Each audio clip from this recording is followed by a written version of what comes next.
Hey everybody, welcome back to my channel. So I have a set for you today, but before I get into my opinion on the set and everything, I wanted to show you a just little quick nail hack that I have found to be very useful when I am working with tips on clients. So what I'm taking here is primer, and this is from Exclusive Nail Couture, and I am really saturating only the plastic tip with the primer.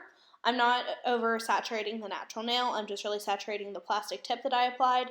And then I take like a little cloth, paper towel, Luxe brush wipe, that's what I have right here, and I'm pinching that tip, and you can see the white line down the middle. Now you're probably thinking, well, doesn't that make the tip less sturdy? Not the case. What I'm doing is I'm adding a C curve in there to enhance the strength of the nail and make it look more like a sculptured nail, because that is the issue that I see with tips sometimes, is that when you cut them down or something, you can kind of lose the C curve. So just really make sure that the tip is really saturated with primer, otherwise the tip could crack and it could crack the natural nail, and it's a pain because then you got to take it off and it's just a mess. So there's that quick tip for you. Another quick tip that I have is how to prepare your brush for acrylic application. So I just got this brush. It's from Exclusive Nail Couture. It's the vanilla brush from the Petite Macaroon collection. So it's an Oval Kolinsky number 12. I don't normally work with a number 12. I like to work with a number 8, but sometimes if I'm doing really big beads, I just like to have the option. So what I'm doing is I'm taking it in my pink magic monomer, which is Exclusive Nail Couture's fast setting monomer. And truly, I probably should have tried to get the packing stuff out of it first. So when you get a new brush, it's going to be really, really stiff. And the reason for that is there's this powder in it that companies put in their acrylic brushes to keep them nice and chipping and to keep their shape. The reason that you don't want to use a lot of monomer right out of the gate before you get the powder out is sometimes it can mix with the powder and just create kind of like a gloopy mess, and it could clog your brush, and it's just really annoying.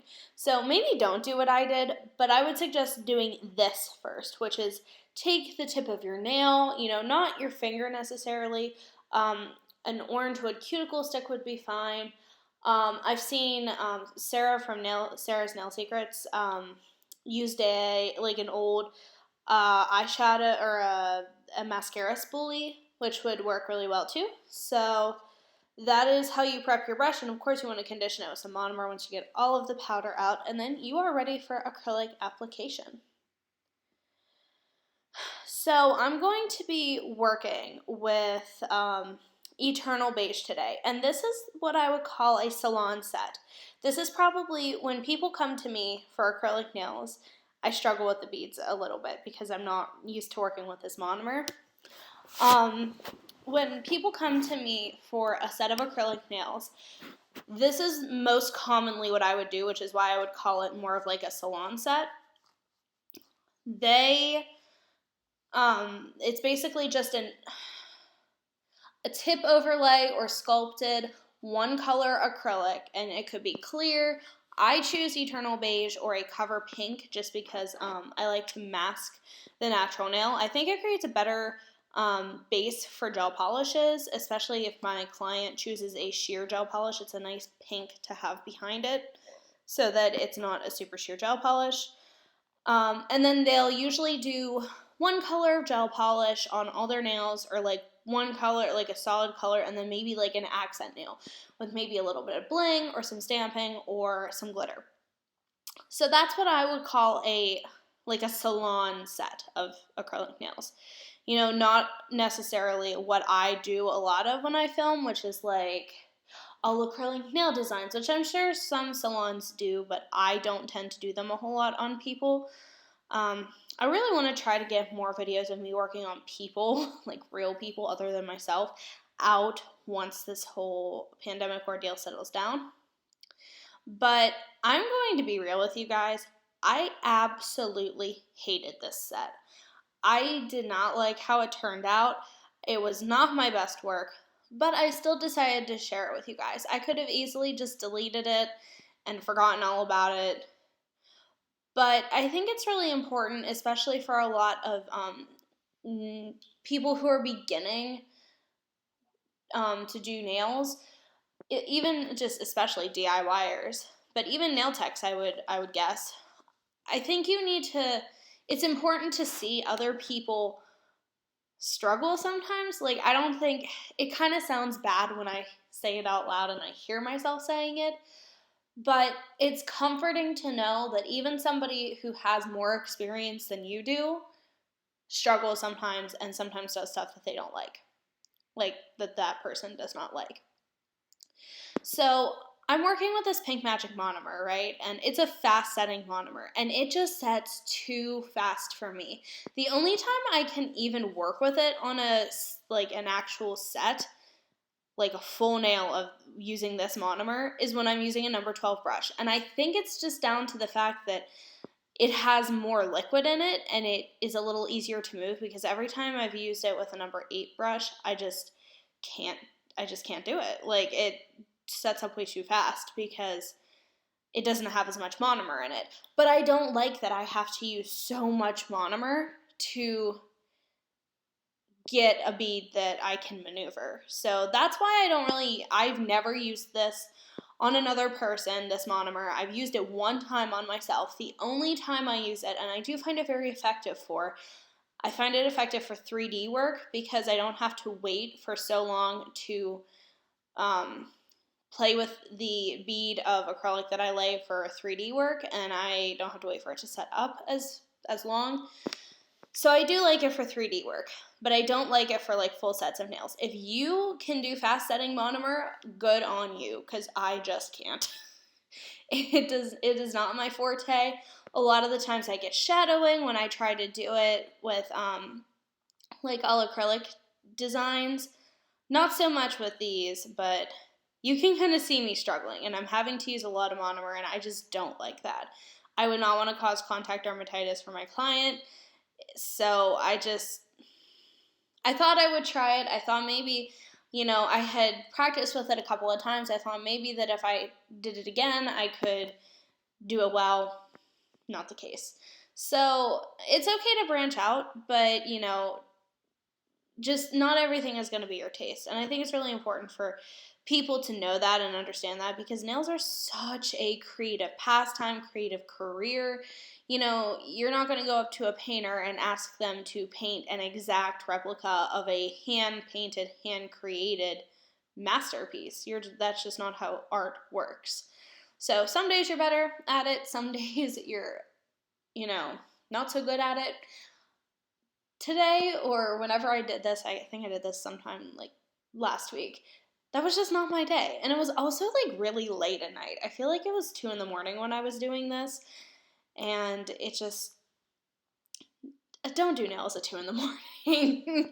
unless you're on that time schedule already, but like I'm normally not, so that could be why. But yeah, there's almost nothing that I liked about this set. And even though, my acrylic application was faster, it was a mess, and I had to fix it all in the filing, so whatever time I saved in the application, I ended up losing in the filing because I had to file it so much, and I don't like filing. So I would so much rather use a medium setting monomer and take my time in the application and then not have to file so much, than just kind of slam all the acrylic on, wherever, and then have to almost file the structure in and make sure it's okay in the filing. I don't really care for that.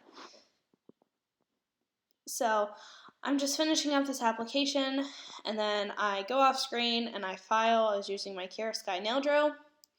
And then I'm going to go in with the BB Ombre Gel from Exclusive Nail Couture, and I'm going in with BB 42. It's a really pretty nude color.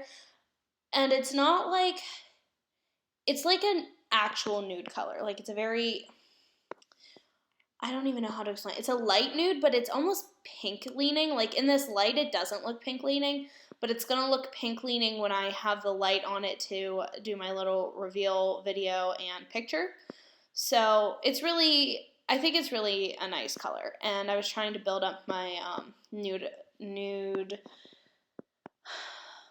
gel polish collection, because I think that's what a lot of my clients are drawn to, and I think this would look good on a lot of different skin tones. So I'm just going in and I'm going to paint all of the nails with this BB42 color. I also love the packaging. The packaging is super cute. So once I give those a nice first coat, I'm really picky about first coats because like I don't, with gel polish, you don't want like little pieces of dust to get in there, and that's kind of hard to control with nails. Like sometimes you just get a little piece of dust, but it shows, and it's really, I hate that. So that's why I kind of mess with it a lot. And I really want my first coat to be like thin, but as even as I can get it, because I want my second coat to really just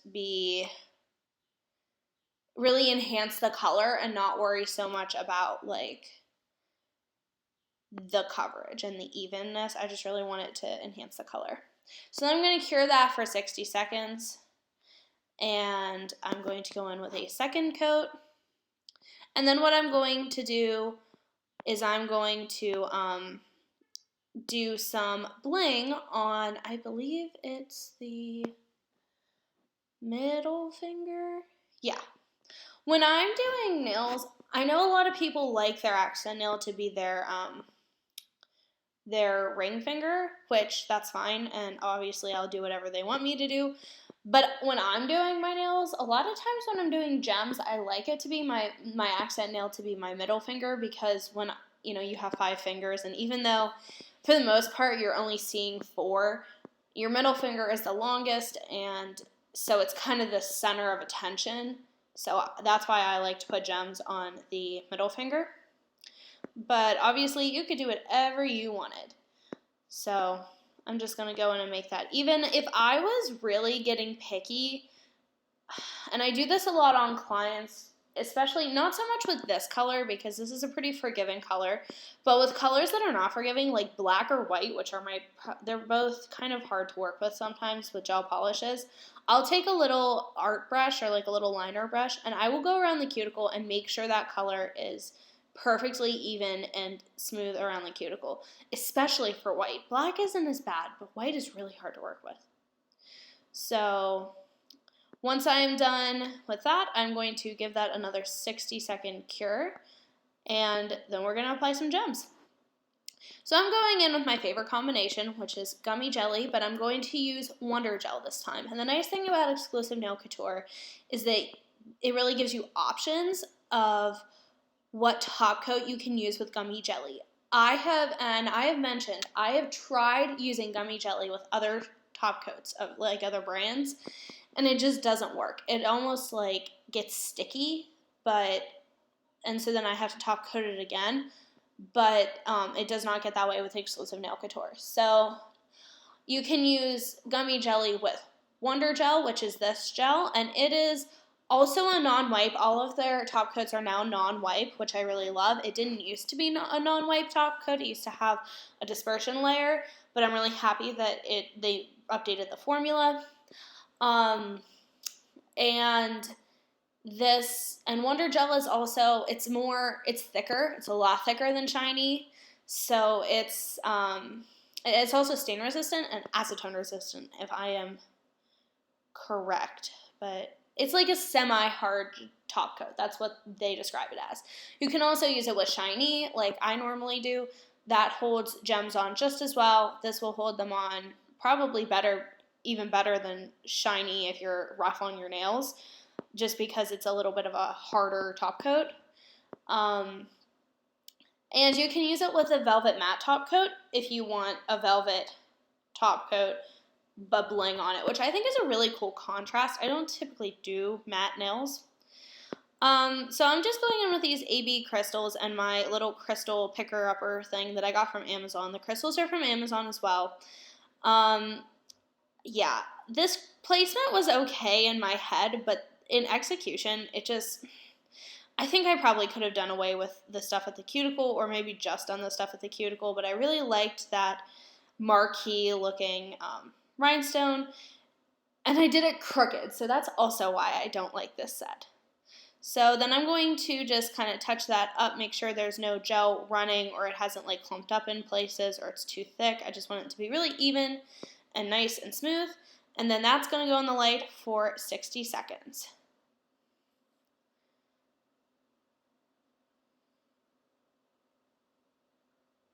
Alright, so now I'm going to top coat the rest of the nails.